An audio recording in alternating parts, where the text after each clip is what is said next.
Hola, hola, amiga. It's the week of Mother's Day. I know that many of us celebrate el 10 de mayo, which is el Día de las Madres para las mamás mexicanas y latinoamericanas. But the big day here in the US is also this Sunday, May 12th, 2024. And so I don't know if you remember, but last year I had a Mother's Day episode and thought, you know what? Maybe I can do this every year just to kind of have like a special Mother's Day episode. And that way you get to hear a little bit more about the current status of my life as a mama, but also to provide tips and advice as we are celebrating our special day. And so, if you recall, I was talking about the joys and challenges of being a new mama last year, specifically as a mom of one. And I was transitioning into being a mama of two. I was like so pregnant. I was about to give birth, like literally less than a week.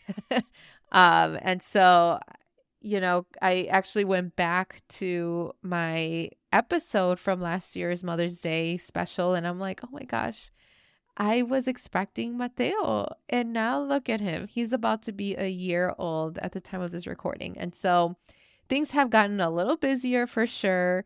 Now that I have two little ones that are literally 3 and under, and they are keeping me on my toes like all day, every day, especially as a stay-at-home mom.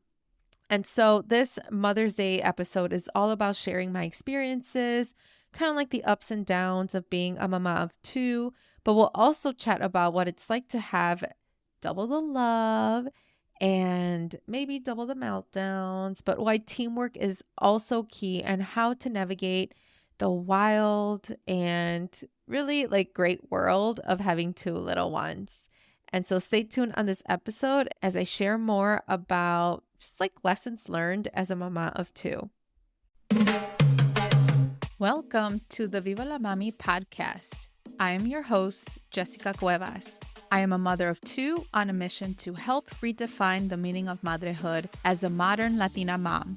Madrehood can be a complex journey, interwoven in two identities that often make us feel ni de aquí ni de allá.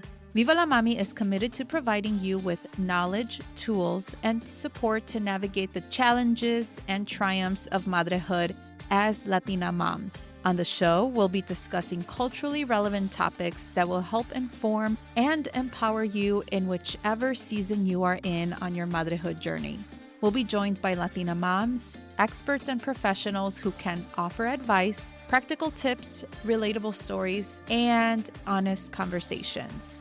So bring your cafecito as I invite you to be a part of this space as we create comunidad about the exciting and challenging parts of being a mommy. Ahora, vámonos. So this year, Mother's Day feels a lot different. Last year, I was talking about the challenges and joys of being a mama of one. But now with two little ones who are 3 and under, like running around, well, the toddler is, the other one is crawling all over the place. Let's just say the lessons learned have multiplied. And so today I want to share some real talk about the ups and downs of being a mom of two, especially for all of you moms who out there who are either transitioning into this new season of life as moms of two, or those of you who are contemplating whether if you want to have another one. And this isn't to just like scare you, but just talking about the realities of how we juggle a lot. And sometimes it feels like we are constantly on the go. But trust me, like regardless on your decision or where you're at currently, like you're doing an amazing job. And so what I'm going to do is kind of like tell you just the different lessons learned since my transition from being a mom of one to two, and also just kind of giving you tips about this in spirit of Mother's Day. I just kind of want to do some real talk, right? And so the first lesson that I learned was how like double the trouble equals double the love. And so let's be honest, two little ones can feel like double the trouble sometimes. And it sometimes feels like a lot of times. And so you get like twice the tantrums, twice the laundry. My gosh, I feel like the load is constantly piling up. And I'm like, this is only the second day after doing laundry. Like, what is going on? It feels like I haven't done laundry in like 2 weeks. And also, twice the bedtime battles. Like, recently, these two kids are just, usually they are in sync with their sleep schedules, especially during bedtime. But lately, y'all, like, it's been a struggle. It's either one that cannot fall asleep or the other one is distracting the other one to fall asleep. And I don't know, it's just madness. And sometimes I just like leave them in the room and I'm like, y'all deal with this together. And then, of course, they end up crying. And we just got to start this all over again. So like from what ended up being a 15-minute sort of like bedtime routine, it literally takes like an hour and a half. But like amidst all of this chaos, there's this incredible overflowing love you never knew existed. And now that Mateo is here, he's literally completed our family. He is the most sensitive little one. He is just so giddy and just so smiley and very cheesy. Like he laughs about everything. And oh my gosh, he adores his older brother.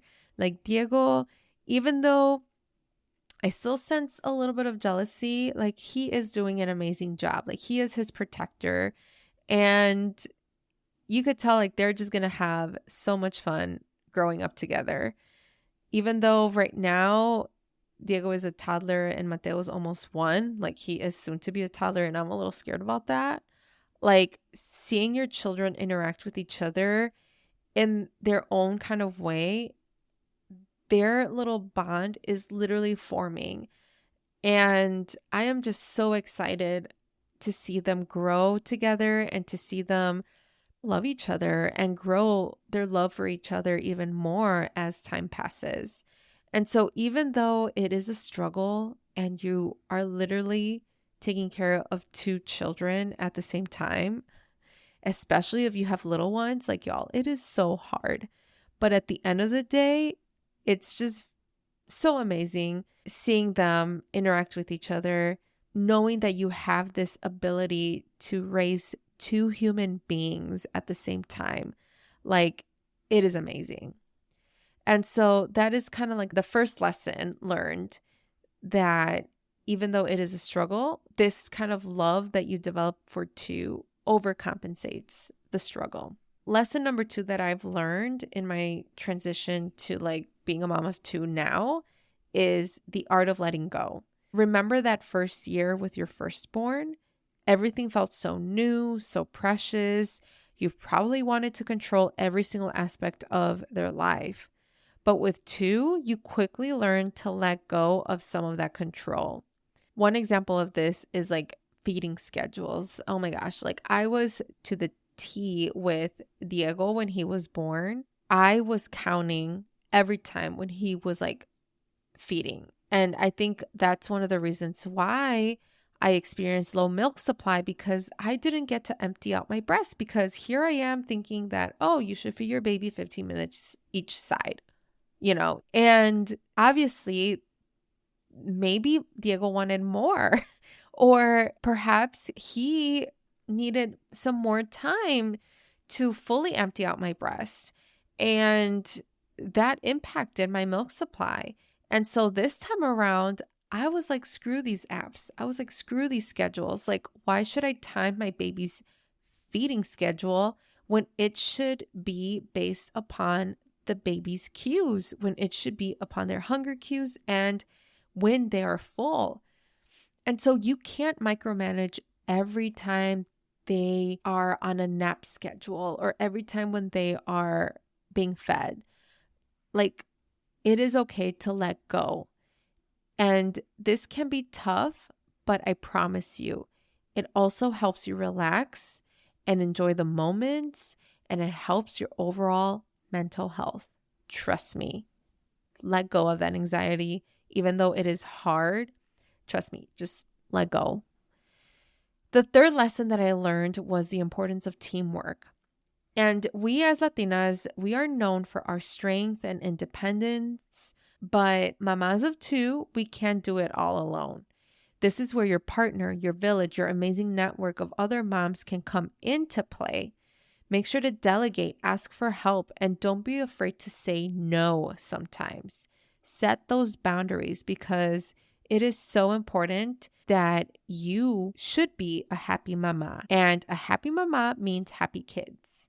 Okay? The fourth lesson that I learned was to embrace the chaos because it's not going to go anywhere. Okay? There will be days when your carefully planned schedule goes out of the window. All right. Like one kid either throws a tantrum, the other kid probably spills milk all over their clothes, and suddenly bath time feels like an Olympic event. But like those crazy, messy moments often turn into some of your funniest family memories. Or at the end of the day, you're probably going to laugh about it because you know that it is pure chaos. One of the things that I had to come into terms, and really this is something that my husband and I are learning, specifically with a toddler and a soon-to-be other toddler, like there are a lot of things that are out of our control. Sometimes, for example, Diego, it takes him forever to want to go outside and get out the door, whether if it's like begging him to put his shoes on and he doesn't want to. And so we're like, okay, we're not going to go to this place. And so we tell him about consequences. And then he makes the choice to either do it or not do it. If he doesn't, then hey, you know what? We had all these plans prepared, but guess what? If he don't want to put his shoes on, that is absolutely okay. We don't have to go.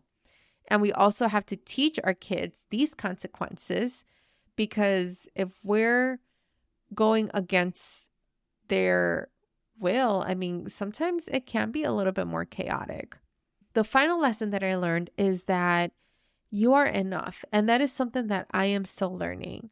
Second guessing yourself is practically a mom's superpower. But here's the truth. Like you are the perfect mom for your children, exactly as you are. Don't compare yourself to the picture perfect families that you see on social media. Like those don't exist. These are performed images that we don't see the raw, like real ones, right? And so just remember that you're raising strong and resilient little kids. And that's something to be incredibly proud of. Okay. So remember, mamas, Mother's Day is a day to celebrate you. Take time for yourself, even if it's just a couple of minutes. If you want to know more tips on how you can prioritize on yourself, listen to my episode in which I will link in the show notes. You can also call your best friend. Go read a book. Go outside if you'd like. Like whatever it is, just prioritize on yourself. And this could be either on Mother's Day or on the 10th. Or it could be during this week, but you can reestablish a routine that best fits you and what you want out of yourself to ensure that every day you get to take care of yourself. So here's to all of the amazing mamas who are listening right now. Know that you are strong, you are resilient, and you are loved. I hope you enjoyed this Mother's Day as much as I will try to. I don't really know. Like my sister keeps asking me like, what do you want for Mother's Day? I'm like, I don't want anything. Like, I just want to rest. And so that's all what I'm going to do. I don't know what we're going to do for Mother's Day, to be honest, but all what matters is that I'm just going to take it easy and I'm not going to worry about if the dishes are clean, to be honest, because screw that. Okay. And so let me know about any lessons that you've learned since last year or this year, and send me a DM on Instagram. I am at Viva la Mami, and feel free to reach out to me. Let's keep building this incredible community of mamas, supporting mamas, and that way we can recognize the hard work that we're doing. All right, mama. Well, thank you so much for listening. Hasta la próxima, and I'll catch you in the next episode. Mujer, thank you so much for taking the time out of your busy schedule to listen to the Viva la Mami podcast. If you enjoyed today's episode, will you do me a favor and follow the podcast and leave a rating and review? Hitting that follow button and reviewing my show will allow other mommies like you find this podcast. Your review will also tell me if you enjoy the show, so I would truly appreciate your thoughts. Don't forget, please share this podcast con tus amigas. Also, make sure to follow me at Viva la Mami on Instagram or visit vivalamami.com. Please note the information shared in this podcast is for educational purposes only and should not be taken as professional advice. Okay, mujer, thank you for joining y nos vemos in the next episode.